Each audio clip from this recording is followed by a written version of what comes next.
نہیں ہوئی تو پھر ایک شوگر مل بھی لگا لی، پھر بھی تسلی نہیں ہوئی، پھر ایک سٹیل مل لگا لی، پھر بھی تسلی نہیں ہوئی، یعنی تسلی نہیں ہوئی۔ ایک دن خیال آیا کہ لاکھوں لوگ اس دھوکہ منڈی میں بستے ہیں، شاید کروڑوں ہوں، پتہ نہیں، کسے معلوم۔ تو اس نے کہا کیوں نہ ان سالوں پہ ٹیکس لگا دیا جائے، یعنی ایسا کیا جائے کہ یہ کھاتے پیتے ہیں، روز میں دیکھتا ہوں کھا رہے ہیں کھانا، تو کیوں نہ یہ جو امپورٹ کرتے ہیں کھانا اس پہ کوئی ٹیکس ویکس لگا دیا جائے، ان کی سائیکلوں پہ، ان کے کھانے پہ، ان کے آنے جانے پہ، ان کے سانس لینے پہ، کسی طرح سے کوئی ٹیکس ویکس لگا دیا جائے۔ لیکن ٹیکس ملے مجھے، تو ٹیکس بھی لگا دیا گیا۔ پھر ایک دن ایک کانفرنس ہوئی اور اس میں سے چودھری سے پوچھا گیا کہ یہ لوگ غریب کیوں ہیں، یہ بھائی مہنگائی کیوں بڑھتی جا رہی ہے یہاں پہ، اور اس کا پالیسی سے تعلق ہے، جی ڈی پی سے تعلق ہے، اس سے تعلق ہے، فسکل ڈیفیسٹ سے ہے، ٹریڈ ڈیفیسٹ سے ہے، یہ ایکسٹرنل ہے یا انٹرنل ہے؟ تو میں آپ کو کوشش کروں گا کہ اس دھوکہ منڈی کی داستان جو مجھے اب تک 12 سال میں سمجھ آئی آپ کے سامنے رکھ دوں، باقی فسکل، جی ڈی پی وہ تو آپ ساری باتیں سنی چکے ہیں۔ بات یہ ہے بھائی کہ جتنے سوال پوچھے ہیں آج، کسی غریب آدمی کی اینک سے لگا کے ذرا پوچھیں تو آپ کو جواب مختلف ملے گا۔ اگر اس کانفرنس کے حوالے سے پوچھیں گے تو وہ ہمیں انگریزی میں نے نیا پی ایچ ڈی کا جب کام شروع کیا تو مجھے میرے ایک پروفیسر نے کہا کہ you ask a wrong question odds are very high that you're going to get a wrong answer. So my suggestion to you, ladies and gentlemen, is that you're asking a wrong question. I would urge you to revise your question. مسئلہ کیا ہے بھائی؟ مسئلہ ہے کہ اگر تو آپ کو خوشحالی چاہیے لوگوں کے لیے، چودھری کے لیے تو بڑی خوشحالی ہے، ابھی بھی بڑی خوشحالی ہے۔ یہ دیکھیں آپ کہاں بیٹھے ہیں، سرینا ہے یہ بھائی، سرینا، اس سے مہنگی کوئی جگہ نہیں ہے۔ اور یہ جو لوگ ہم سب بیٹھے ہیں مجھ سمیت، یہ کوئی 99% ملک کی طاقت اور کوئی 70% ملک کی دولت اس کمرے میں بیٹھی، اللہ کرے زلزلہ نہ آئے۔ اور سوال کیا پوچھ رہے ہیں آپ، اور کس کے لیے پوچھ رہے ہیں؟ بھائی وہ کہاں ہے جس کے لیے سوال پوچھ رہے ہیں؟ تو اگر تو آپ کو خوشحالی اس کی چاہیے جو چودھری کا مظاہرہ ہے، تو پھر تو مسئلہ کچھ اور ہے۔ اور وہ مسئلہ یہ ہے کہ ایک ہی طریقہ ہے خوشحالی کا، اور وہ ہے پروڈکٹیوٹی، جس کا ذکر ہو رہا ہے بار بار کہ وہ فلاں ادھر نکل گیا، ہم ادھر نکل گئے، ہم پیچھے رہ گئے، وہ آگے نکل گئے۔ پروڈکٹیوٹی کا بڑا گیپ ہے، دیکھیں اس ملک کو، دیکھیں اس ملک کو۔ ارے کیا دیکھیں، کیا دیکھیں اس ملک کو؟ پروڈکٹیوٹی تو اس وقت آئے گی جب آپ لوگوں کو لیول پلینگ فیلڈ دیں گے۔ وہ انگریزی میں کہتے ہیں کہ you give peanuts you get monkeys. جب کی خوشحالی کا راستہ صرف ایکسس میں ہے، ایکسس میں، طاقت اور طاقت کا ایکسس، کس کو ملے گی 9 سینٹ کی بجلی؟ میں بتا دیتا ہوں۔ کس کو ملے گی $9 کی گیس؟ میں بتا دیتا ہوں۔ کس کو ملے گی ٹیکس بریک؟ وہ بھی میں بتا دیتا ہوں۔ کس کو ملیں گے 4 بلین؟ وہ کون سے 50 لوگ ہیں جن کو 0% پہ، سرکار کو ڈالر ملتے ہیں 12% پہ، کیپٹل ریزنگ کرتے ہیں 6-8% کی ایڈمنسٹریٹو فیس لگا کے 12-14% $1 کا پڑتا ہے جو ہم بورو کرتے ہیں، 0% پہ دے دیا 50 لوگوں کو۔ وہ 125 کروڑ لوگ، 200 کچھ کروڑ لوگ، وہ ساری بات، وہ کدھر ہیں لوگ؟ ان کو کہاں ملا وہ $4 بلین؟ پتہ کتنے ہوتے ہیں؟ $4000 ملین۔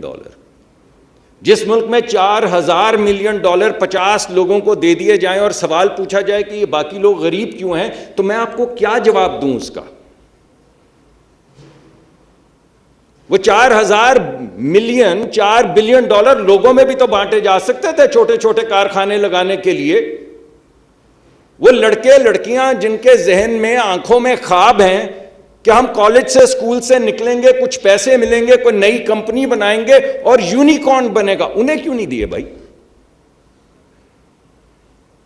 انہیں کیوں نہیں دی؟ اس کی وجہ یہ ہے کہ یہاں پہ شہر میں سب کو پتہ ہے کہ خوشحالی کا سرچشمہ جو ہے وہ طاقت ہے, خوشحالی کا سرچشمہ جو ہے وہ ایکسس ہے, خوشحالی کا سرچشمہ پروڈکٹیوٹی نہیں ہے. اگر خوشحالی کا سرچشمہ آپ کی تعلیم نہیں ہے, آپ کی تربیت نہیں ہے, آپ کی اسکل نہیں ہے, آپ کے گمان میں جو ممکن ہے وہ نہیں ہے, اور سب کو پتہ ہے کہ ڈاکٹر صاحب کو مل لو, یہ لگے ہیں وزیر, ان نے کرنا ہے فیصلہ تو کروا لیں, چند سیکرٹری, چند ڈاکٹر صاحب. تو وہ بندہ پھر پروڈکٹیوٹی نہیں ڈھونڈتا بھائی, وہ یہ نہیں سوچتا کہ نیا خیال کیا ہے. میں آرتھر ڈی لٹل میں تھا, ایک کمپنی ہے, تو مجھے انہوں نے, جب میں پارٹنرشپ کے لیے, وہ آپ کو موقع دیتے ہیں, تو جب میں پارٹنرشپ کے لیے الیکشن کے لیے آیا تو انہوں نے مجھے ہیڈ بنا دیا ہائرنگ کا. یہ سن 2000 کی بات. تو ہم ینگ 22-25 سال کے لڑکے لڑکیوں کو, ٹاپ 6 اسکول تھے ہمارے جن میں سے ہم ٹاپ 2% کلاس کو ہائر کرتے تھے اور 50% کو پہلے 5 سال میں فائر کر دیتے تھے. This was our model of hiring. Top 6 schools, top 2% of the class, 50% fired in the first 5 years. And continue to get those top 2% and continue to fire them till you get those 50 people or 100 people on whom you're going to bet. ہم ان کو higher کرنے جا رہے ہیں. ایک 24 سال کے لڑکے کو یا لڑکی کو یا 25 سال کے, اور اس کو کہہ رہے ہیں کہ تجھے $1,20,000 دیں گے سن 2000 میں. وہ کہتا ہے بھاگ جائے ادھر سے, نہیں چاہیے نوکری. He was so convinced کہ وہ جو اس نے اماں کے کریڈٹ کارڈ کے اوپر $25,000 یا $30,000 چارج کیے ہیں, اور ایک گراج میں 3 دوستوں کے ساتھ جو وہ گیجٹ بنا رہا ہے, he is going to throw the ball out to the ballpark and he is going to be the next Bill Gates. کس کے میں جرت ہے کہ یہ گمان اپنے ذہن میں لا سکے؟ کون ہے وہ کالج سے نکلتا ہوا لڑکا لڑکی جو یہ سوچے گا کہ میں جب سوئنگ کروں گا تو یہ سارے, کوئی سیٹ ہو, کوئی وزیر ہو, کوئی سفیر ہو, کوئی سیکرٹری ہو, میں اڑا کے باہر مار دوں گا ان کو, and I'd be the next unicorn. یہ بربادی ہوئی ہے اس ایکسس کی وجہ سے, اس ایلیٹ کیپچر کی وجہ سے. تو جب تک آپ ملک سے بھائی اس ایلیٹ کیپچر کو ختم نہیں کریں گے تب تک کچھ نہیں ہونے والا. جب تک یہ گفتگو رہے گی کہ مجھے سستی دے دے, مجھے یہ دے دے, مجھے وہ دے دے, مجھے پروٹیکٹ کر لے, میرے اوپر یہ ٹیرف لگا کے مجھے اجازت دے دے, کچھ نہیں ہونے والا.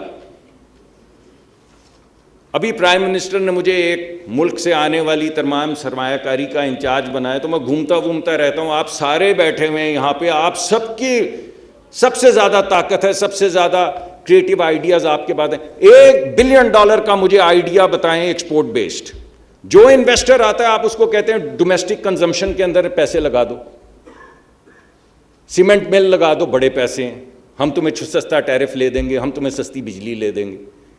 ارے بھائی جب اتنے ڈھیر پیسے سستی بجلی سے ملتے ہوں یا سستی گیس سے ملتے ہوں یا پروٹیکشن اور ٹیرف سے ملتے ہوں, تو کوئی اندھا ہے کہ وہ آ کے دن رات محنت کر کے نئی گیجٹ بنائے گا, پروڈکٹیو کوئی چیز بنائے گا اور پوری دنیا کی کمپیٹیٹو مارکیٹ میں ایکسپورٹ کرے گا, تو ایکسپورٹ نہیں ہوتی. یہ بوم بسٹ کا سائیکل معلوم ہے کیوں ہے؟ کیونکہ ہر ڈالر جو ہم امپورٹ کرتے ہیں اس میں 10 سینٹ سے کم جاتا ہے ایکسپورٹ میں اور 90 سینٹ جاتا ہے کنزمپشن میں, کیونکہ کنزمپشن میں پروٹیکشن کی وجہ سے اتنے ڈھیر پیسے ہیں کہ کسی عقل کے اندھے کو ایکسپورٹ کرنے کا گمان میں آئے گا. اور بھائی اتنے ڈھیر پیسے اگر لوکل پروٹیکشن میں اور ایکسس میں اور ایلیٹ کیپچر میں آپ نے لگا رکھے ہیں, تو ایکسپورٹ کہاں سے ہوگی؟ اور ایکسپورٹ نہیں ہوگی تو گروتھ نہیں ہوگی. گروتھ اس وجہ سے نہیں ہوگی کہ جیسے ہی گروتھ کریں گے امپورٹ بڑھ جائے گی, ایکسپورٹ تو ہو نہیں رہی, اس کے بدلے میں 3-4 سائیکل میں بسٹ 3-4 سال میں بسٹ آ جائے گا. تو boom bust boom bust boom bust, elite capture کی بات نہیں کرنی, پروٹیکشن کی بات نہیں کرنی. بوم بسٹ کی بات کرنی ہے, تھیوری دینی ہے آپ کو, ایسی تھیوری کہ آپ شیشے میں اتریں. تو میں نے کہا شیشہ ہی توڑ دو, نہ شیشہ رہے گا نہ آپ اتریں گے اس میں. تو مجھے اگر آپ اس کانفرنس کے اختتام پہ میرے ایک سوال کا جواب دے دیں کہ یہ سوال آپ پوچھ کس کے لیے رہے ہیں, اگر تو اسی انڈسٹری کو بچانے کے لیے پوچھ رہے ہیں جو پروٹیکشن کی وجہ سے بچی کھڑی ہے, اور آپ کا سلوشن یہ کہ تھوڑی اور دے دے, ذرا تھوڑی اور بچ جائے, تو بچا لیں. وہ انگریزی میں کہتے ہیں بھائی کہ definition of insanity is to do the same thing over and over and over and over again and expect a different result. وہ تو ہونے والا نہیں. ایک دفعہ پھر کر کے دیکھ لیں, ایک دفعہ پھر ذرا پروٹیکٹ کر کے دیکھتے ہیں. 70 ہی ہوئے نا سال, ینگ ملک ہے, 80 سال ہوئے, کیا ہوا کہ 2 4 50 سال اور پروٹیکٹ کر کے دیکھ لیتے ہیں. پہلے تو کیا ہے, کتنی ترقی ہوئی ہے, بنگلہ دیش ادھر چلا گیا, تو ہمیں تو بہت آگے چلا جانا چاہیے تھا اگر یہ ہماری ریسپی جو پروٹیکشن والی ہے یہ ٹھیک ہے. میں نے ابھی خود ڈیٹا اینالائز کیا ہے, ابھی پرائم منسٹر نے لبرلائزیشن کی ہے ٹیرف کی, مجھے کہا گیا ملک برباد ہو جائے گا. لبرلائزیشن کی ہے, ٹیرف نیچے کیا ہے, ملک برباد ہو جائے گا. میں نے کل رات کو ڈیٹا ختم کیا اینالائز کرنے میں, جس جگہ پہ پروٹیکشن ہٹائی ہے وہاں پہ امپورٹ نہیں بڑھی, جہاں نہیں ہٹائی وہاں بڑھ گئی ہے. واہ کیا بات ہے.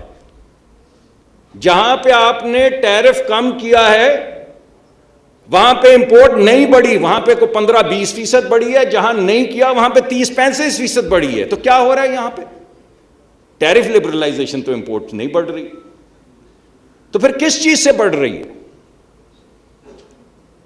تو وہ سوال کا جواب تو میں آپ کو دے چکا ہوں, لیکن اس کانفرنس کے لیے سوال ہی کی شکل میں آپ کے پاس چھوڑے جاتا ہوں. تو بھائی بات یہ ہے کہ جب تک آپ ڈیموکریٹائزیشن آف کیپٹل نہیں کریں گے, جب تک آپ یہ $4,000 ملین مڈ سائز کمپنیوں کو نہیں دیں گے, جب تک سرکار اور چند حضرات کی اجارہ داری ان بلینز اور بلینز آف ڈالرز پہ رہے گی, تو چند حضرات جو چودھری صاحب ہیں دھوکہ منڈی کے, ہم سمیت, انہی کو بلا کے انہی سے پوچھ رہے ہیں کہ مسئلہ کیا ہے. مسئلہ ہی تو ہے اس کمرے میں, اور ہے کیا؟ تو جب تک آپ کیپٹل کی ڈیموکریٹائزیشن نہیں کریں گے کچھ نہیں ہونے والا. جب تک آپ ایکسس کی ڈیموکریٹائزیشن نہیں کریں گے کچھ نہیں ہونے والا. جب تک آپ امید کو ڈیموکریٹائز اس ملک میں نہیں کریں گے کہ ہر بچہ بچی جو اسکول کالج سے نکل رہا ہے, بالخصوص بچیاں, وہ یہ سوچیں کہ اس بار جو سوئنگ کیا نا بیٹ, تو وہ گیند جائے گا, چھکا لگے گا. جب تک ان کو یہ امید نہیں دیں گے نا, اور ان کو یہ یقین ہوگا کہ اگر منسٹر کو نہیں جانتے, اگر سیکرٹری کو نہیں جانتے, اگر سستی گیس نہیں مل سکتی, اگر سستی بجلی نہیں مل سکتی, اگر سستا کیپٹل نہیں مل سکتا, اگر ریبیٹ نہیں مل سکتا, تو میرا کچھ نہیں مل سکتا. مجھے نوکری دے دو یار, مگر ایسی جس میں کچھ 4 پیسے بچتے ہوں. تو جو ساری نسل 4 پیسے 4 سکوں کی نوکری پہ لگا دی, تو پھر کیسے ملک آگے بڑھے گا؟ اگر 10-5 کو امیر کرنا ہے تو شام کو آ جائیں میرے دفتر, میرے پاس سب ریسیپیز پڑی ہیں. اگر ملک کو امیر کرنا ہے my friends, you will have to rethink. So I would pause and leave this question with you. About whom are you talking and what are you talking about? Thank you very much for your attention.